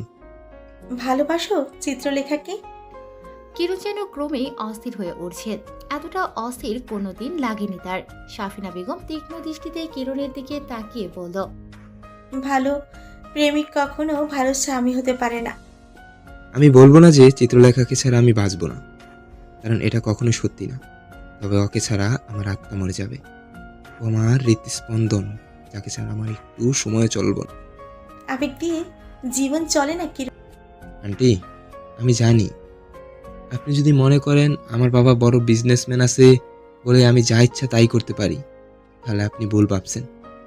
আর আমি আমার বাবার পয়সাও বসে খাইব না। এই বছর আমার পড়াশোনা শেষ হয়ে যাবে। আমি চাকরি করে নিজের টাকা দিয়েই চিত্রলেখার দায়িত্ব। যত সহজে কথাগুলো বলছো, করা কি এতই সহজ? আমি জানি বাস্তবতা এতটাও সহজ না, কিন্তু চিত্রলেখার জন্য তোমার থেকে আমি ভালো ছেলে পাবো চিত্রলেখার জন্য। সেখানে আমি কোন দিক দিয়ে তোমাকে? ভালো ছেলে হয় চিত্রলেখার জন্য আপনি অনেক পাবেন, কিন্তু আমার মতো ভালো ওকে কেউ রাখতে পারবে না। আর কথা হচ্ছে, আমি যদি অতটা খারাপ হতাম তাহলে আপনার পারমিশন নিতে আসতাম না। চিত্রলেখাকে পালিয়ে নিয়ে গিয়ে বিয়ে করতেই পারতাম, আপনি কিছুই করতে পারতেন না। কিন্তু আমি তা করব না, কারণ আপনি আপনার মেয়েকে খুব কষ্ট করে বড় করে তুলেছেন। আপনার অনুমতি ছাড়া আমরা। তোমার পরিবারের সবাই জানে চিত্রলেখার কথা? এখনো সবাই জানে না, তবে আমার ফ্যামিলি আমাকে বিশ্বাস করে। ওনারা জানে। তোমার বাবার নাম্বার দিও, ওনার সঙ্গে আমার কথা আছে। বাবার সঙ্গে কি কথা বলবেন? আপনি কি রাজি চিত্রলেখাকে আমার হাতে তুলে দিতে? আমি তো একবারও রাজি হওয়ার কথাটা বলিনি। যা বলেছি তাই করো। কিরণের মুখ চুপসে গেল। আনিসুল চৌধুরীর নাম্বার দিয়ে টলমল চোখে বেরিয়ে এলো চিত্রলেখার বাসা থেকে কিরণ। বাহিরে গাড়িতে বসে অপেক্ষা করছিল কাব্য। ফোনে গেমস খেলছিল আর কিরণের অপেক্ষায় বসেছিল। কিরণ গেটের বাইরে আসতেই একটা মেয়ে আছড়ে পড়ল কিরণের বুকে। কাব্য চোখ ছোট ছোট করে তাকালো সেদিকে। গাড়িতে বসে মেয়েটাকে দেখতে পেল না সে, তবে তার বুঝতে বাকি রইল না যে এটাই চিত্রলেখা। চিত্রলেখা আষ্টে পিষ্টে জড়িয়ে ধরল কিরণকে, যেন ছেড়ে দিলেই কিরণ হারিয়ে যাবে চিরজীবনের জন্য। পারলে সেই কিরণের বুকের ভেতর ঢুকে যেত। কিরণ বস্তুর ন্যায় দাঁড়িয়ে আছে। চিত্রলেখা ফুপিয়ে ফুপিয়ে কান্না করতে করতে বলল, তুমি এমন কেন করছো কিরণ? কাল রাতে আমি তোমাকে কতবার কল করেছি তুমি জানো? আমার সব কথা না শুনেই তুমি বিকেলে চলে গেলে। তুমি কি একবারও আমার কথা ভাবলে না? আমার কি অবস্থা হয়েছিল? কিরণ চুপচাপ আগের মতোই দাঁড়িয়ে রইল। খানিকক্ষণ পর কাব্যের গলা শুনে চিত্রলেখা কিরণকে ছেড়ে ওর পাশে দাঁড়ালো। কিরণ অসহায় দৃষ্টিতে তাকালো কাব্যের দিকে। কিরণ কিছু বলতে নেবে তার আগেই কাব্যকে এখন চলো এখান থেকে, কফি খেতে। কিরণ তাকালো চিত্রলেখার দিকে। চোখ মুখ মেয়েটার লাল হয়ে ফুলে আছে, চুলগুলো এলোমেলো হয়ে লেপ্টে আছে কপালের সাথে। কাব্য বলল, আরে চলো, দুইজনকেই তো। কাব্য ওদের নিয়ে গাড়িতে তুলে গাড়ি চালাতে লাগলো। ওপর থেকে সবকিছুই তীক্ষ্ণ চোখে দেখলেন সাফিনা বেগম। চিত্রলেখা তার কথা শুনল। সে তো চিত্রলেখাকে না করেছিল কিরণের সঙ্গে না মিশতে। তারপরও চিত্রলেখা সাফিনা বেগম চলে গেলেন বারান্দা ছেড়ে। সুব্রতার রুম গোছাচ্ছিল, কাভার্ডের কাপড়গুলো গোছাচ্ছিল সে। কাব্যের কাপড়ের ভাঁজ থেকে হুট করে একটা ছবি মেঝেতে পড়ে যায়। সুব্রতা ভ্রুকুসকে ছবিটা তুলতেই দেখতে পেল একটা মেয়ের ছবি। ফর্সা মেয়েটির চোখগুলো টানা টানা, ঠোঁটের নিচে ছোট্ট একটা তেল, গালে টোল ও দেখা যাচ্ছে। এক কথায় অসম্ভব সুন্দরী মেয়ের ছবি এটা। হুট করে মন খারাপ হয়ে গেল সুব্রতার। মেয়েটাকে এটাই ঘুরপাক খেতে থাকলো সুব্রতার পরে। সে কিছুতেই মেনে নিতে পারছে না এটা। ছবিটা আবারও আগের জায়গায় রেখে আয়নার সামনে গিয়ে দাঁড়ালো। ছবিতে থাকা মেয়েটার মতো ফর্সা গায়ের রং নেই তার, না আছে গালে টোল, না আছে ঠোঁটের নিচে তেল, তবে উজ্জ্বল শ্যামবর্ণের মায়াবতী সে। তার চোখের মায়ায় আবদ্ধ হলে সেই মায়া ত্যাগ করা খুবই কঠিন। তবুও মন খারাপ হলো তার। মুখ ফুলিয়ে রুম ত্যাগ করলো সে ছাদের দিকে যাওয়ার জন্য রওনা হলো। ধীর পায়ে ছাদের কানের শেষে দাঁড়ালো সে। কালো রেশমি চুলগুলো বিকেলের মৃদু বাতাসে উড়তে লাগলো।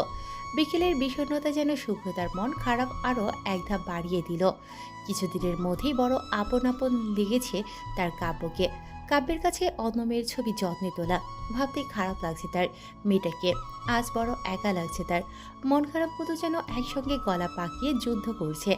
কাঁধে কারো আলতো হাতের স্পর্শে আটকে ওঠে সুব্রতা। নিজেকে স্বাভাবিক করে পাশে তাকাতেই দেখল আঞ্জুমা বেগম দাঁড়িয়ে আছেন। সুব্রতা নিজের ঠোঁটে হাসি এনে বলল, দাদিমা, তুমি আবার কষ্ট করে আসতে গেলে কেন? আমাকে ডাকতে আমি চলে যেতাম। মন খারাপ? হুট করে সুব্রতার মুখ চুপসে গেল। আঞ্জুমা বেগম আবারও মুস্কি হাসি। বুঝি রে বুঝি, কাব্যর সঙ্গে কিছু হয়েছে তাই না? সুব্রতা তাকালো আঞ্জুমা বেগমের দিকে। আঞ্জুমা বেগম আবারও বললেন, ভাবিস না তো, সব ঠিক হয়ে যাবে। তোদের একসঙ্গে করেছেন আল্লাহ, উনি ঠিক করে নেবেন, বুঝলি? কাব্য, কিরণ আর চিত্রলেখা বসে আছে একটা রেস্টুরেন্টে। কিরণ আর শাফিনা বেগমের কথাগুলো শুনে কিছুটা ভাবনায় পড়ল কাব্য। কাব্য ভাবুক কণ্ঠে বলল, ওনার মুখের ভাব দেখে কি বুঝ ওনার মনের ভাব উপর থেকে বোঝা সম্ভব। টেনশন নিস না। কাল রাতে আম্মুর সঙ্গে কথা হয়েছে। আম্মু বাবাকে সব বোঝাবে। আর দেখি উনি বাবাকে কি বলেন। আমাদের চেষ্টা করতে হবে, ভেঙে পড়লে চলবে না একদম। তোমার মা কি জিনিস বলো তো? আমার ভাইটারে ঘোরাচ্ছে খালি। আসলে উনি নিজেও খুব বাজেভাবে ঠকেছেন তো, তাই আমাকে নিয়ে ভয় পায়। বাবা নামক মানুষটার মতো কিরণও যদি আমাকে অর্ধেক রাস্তায় ছেড়ে চলে যায়, এই ভয় করেন। কাব্য চশমাটা খুলে টেবিলে রেখে মুখে 2 হাত রেখে কিছু সময় বসে রইল। আমারও চশমাটা তুলে চোখে দিয়ে বলল, আচ্ছা, দেখা যাক কি হয়। উনি তো বাবার সঙ্গে কথা বলতে চেয়েছেন, আমি দেখছি বাবাকে বলে। আর তোমরা থাকো, এখন কোনো কিন্তু না।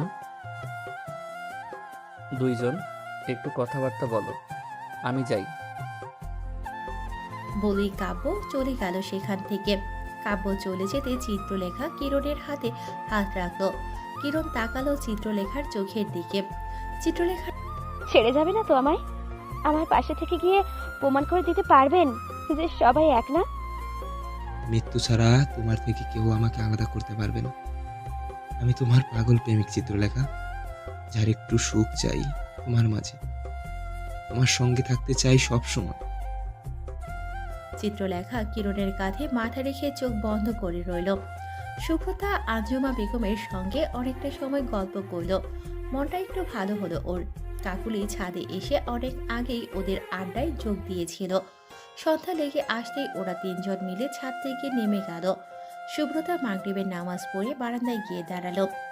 ব্যস্ততম রাস্তাটা বিরক্ত লাগছে সুব্রতার। সুব্রতা দোলনায় বসে চোখ বুজে রইল। হুট করে কাঁধে কারো হাত পড়তেই চোখ খুলল সুব্রতা। সামনে কাব্যকে দেখে চুপ করে রইল সুব্রতা। কাব্য কিছু না, কি হবে আমার আবার? কাব্য ধপ করে দোলনায় সুব্রতার পাশ ঘেঁষে বসে পড়ল। সুব্রতা খানিকটা দূরে সরে বসল। কাব্য সেদিকে পাত্তা না দিয়ে চিন্তিত কণ্ঠে বলল, জানো তো, তুমি ঠিকই ধরেছিলে। কিরণ ছ্যাঁকা খাওয়া ফিলিংস নিয়ে। সুব্রতা কিছু বলল না, চুপ করেই রইল। কাব্য আবারও, তবে ঠিক তা নয়। সুব্রতা এখনো চুপ করে মাথা নিচু করে মেঝের দিকে তাকিয়ে আছে। কাব্য এবার ভ্রু কুঁচকে তাকালো সুব্রতার দিকে। কাব্য সুব্রতা দূর কাঁধে হাত রেখে কাব্যের মুখোমুখি করে বসল। 2 হাতে সুব্রতা মুখটা আবদ্ধ করে বলল, কি হয়েছে বলো? মনে মনে মন কলাকে থাকলে আমি কি করে বুঝবো? সুব্রতা এখনো চুপ করে আছে। এতে কাব্যের কপাল আরো কুঁচকে এলো। কি এমন হয়েছে যে সুব্রতা এমন করছে?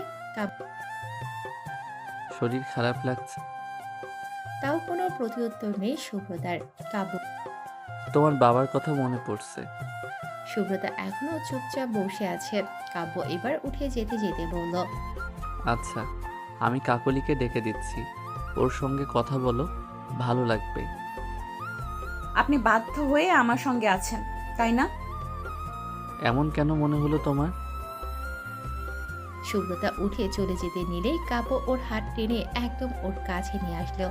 সুব্রতা কাব্যের থেকে নিজেকে ছাড়ানোর চেষ্টা কর। ছাড়ো না আমাকে, আমি কাকুলির কাছে যাব।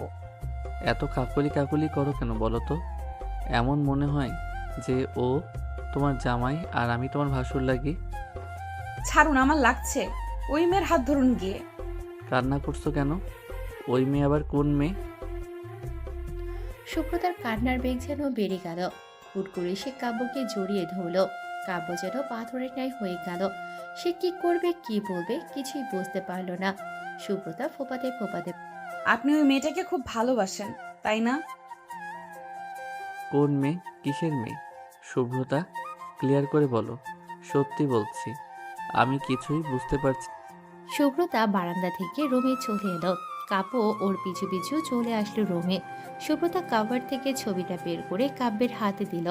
কাব্য থমকে গেল ছবিটা দেখে, ঠোঁটে একটা তাচ্ছিল্যের হাসি ফুটিয়ে সব তো শেষ করে দিয়েছিলাম, এটা আবার রয়ে গেল কিভাবে? বলে ছবিটা ছিঁড়ে কুটি কুটি করে জানালা দিয়ে ফেলে দিল। ধপ করে বেডে বসে পড়ল কাব্য। সুব্রতাও ওর পাশে বসলো। সুব্রতা ছবিটা ছিঁড়ে ফেললেন কেন? আমি কাপুরুষ না যে বিয়ের পর পরকিয়া করব, এটা মনে রাখো। বলে কাব্য রুম ছেড়ে চলে গেল। সুব্রতা কাব্যের যাওয়ার দিকে অপলক দৃষ্টিতে তাকিয়ে রইল। সুব্রতার মনে শত শত প্রশ্ন ঘুরপাক খেতে লাগলো। কাকুলি বসে পড়ছিল, কিন্তু কিছুতেই পড়াতে মন বসাতে পারছে না সে। বিরক্তিতে চোখ মুখ কুঁচকে বই বন্ধ করে চেয়ারে হেলান দিয়ে চোখ বন্ধ করে রইল। আশা বেগম রুমে এসে কাকুলিকে চোখ বন্ধ করে থাকতে দেখে বললেন, এখন যেহেতু পড়তে ভালো লাগছে না, তাহলে পড়তে হবে না, রেখে দিয়ে যা, অন্য কিছু কর। কাকুলি মায়ের দিকে তাকিয়ে মুচকি হাসল। রুম থেকে বেরিয়ে কাপের রুমের দিকে যেতে নিলে দেখলো কাপড় রুম থেকে বের হচ্ছে। কাকুলি বলল, দা ভাই তুই কখন আসলি? আর ভাইয়া কোথায়? দুইজন না একসঙ্গে? একটু আগে এসেছি, কিরণের কাজ আছে। কাকুলি ও আচ্ছা বলে চলে যেতে নিলেই কাব্য বলল, শুভ্রদার মাথায় ভূত চাপছে, ওরে বেশি ঘাটাস না। ওর আবার কি হলো? তেমন কিছু না, যা গিয়ে। তুই আবার কোথায় যাচ্ছিস? কোথাও না, একটু ছাদে যা। কাকুলি ও বলে সুব্রতার কাছে গেল। সুব্রতা বেডে বসে গালে হাত দিয়ে বসেছিল। কাকুলি হাউ করে উঠতেই চমকে ওঠে সুব্রতা। সুব্রতা বুকে ফু দিয়ে রাগে চোখে কাকুলির দিকে তাকাতেই কাকুলি হেসে দিল।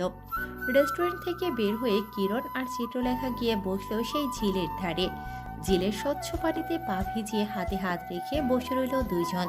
খানিকক্ষণ অতিবাহিত হওয়ার পর কিরণ বলল, চলো এবার তোমাকে।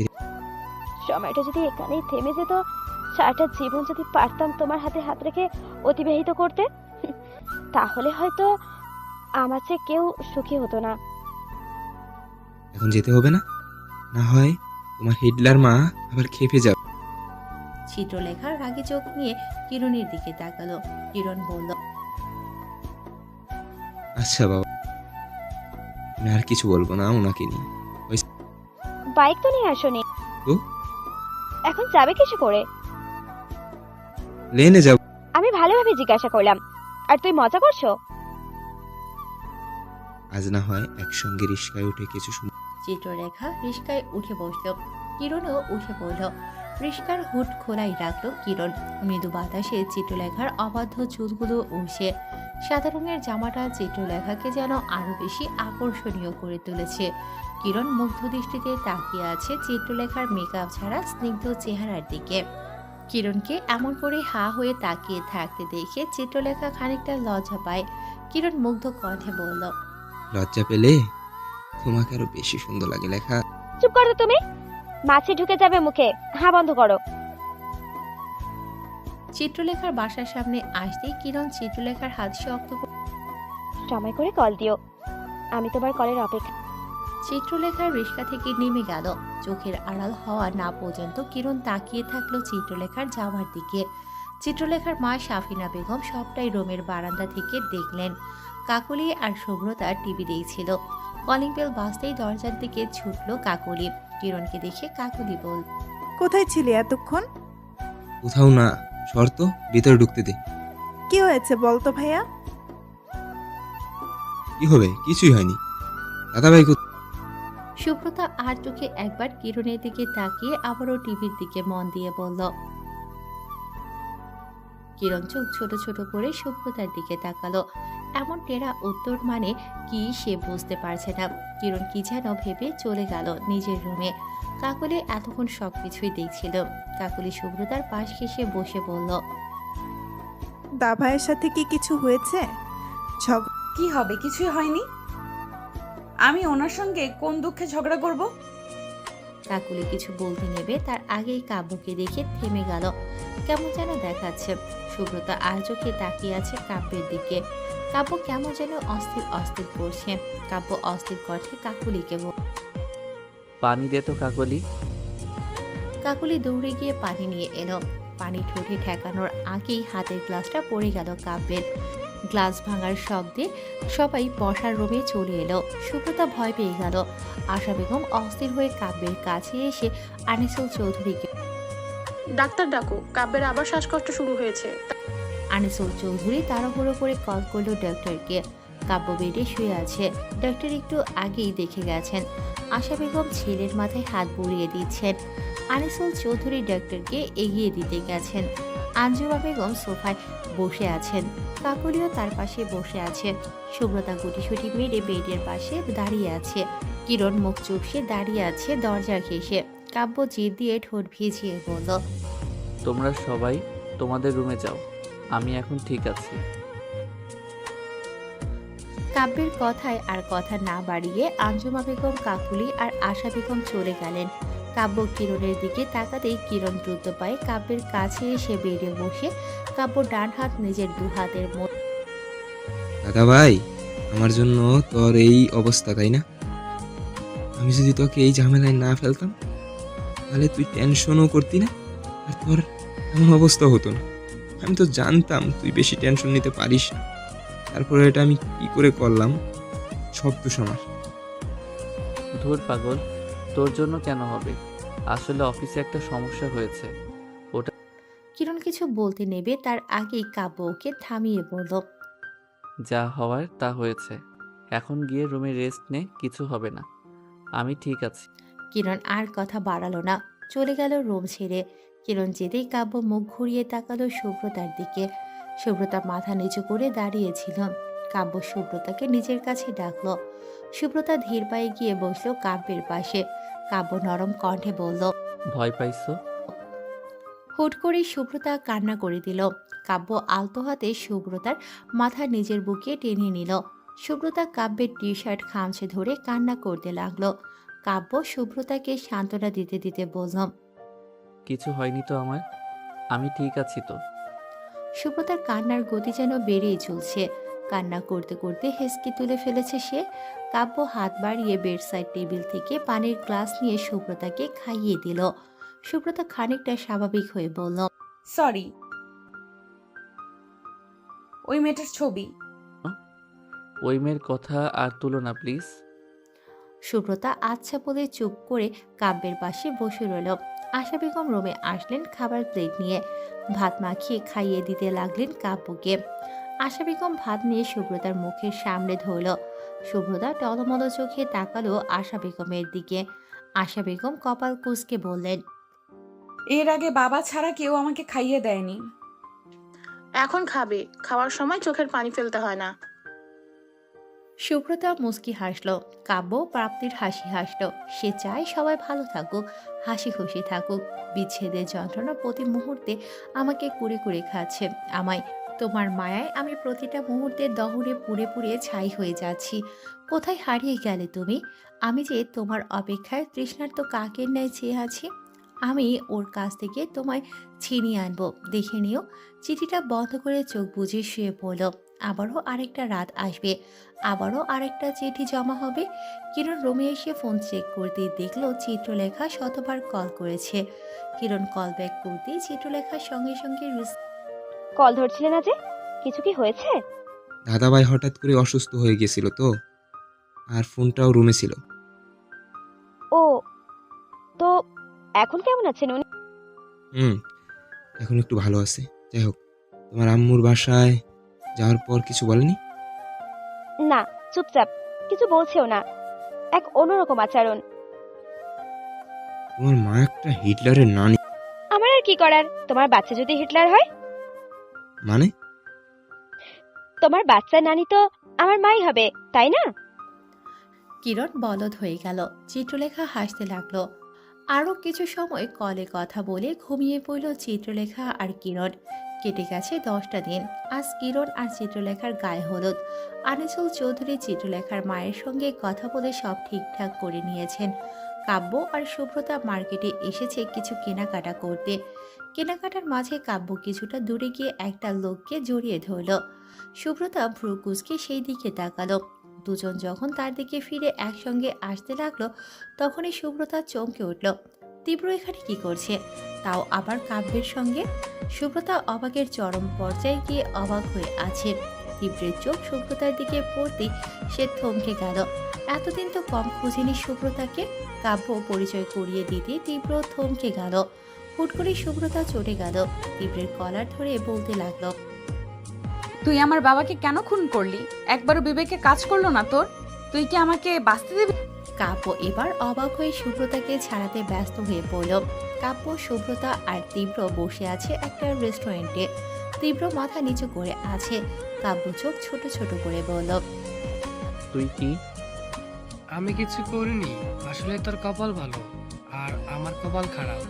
তুই সুব্রতাকে নিজের করে পেয়েছিস, সে যাই হোক, সুব্রতাকে ভালো রাখিস।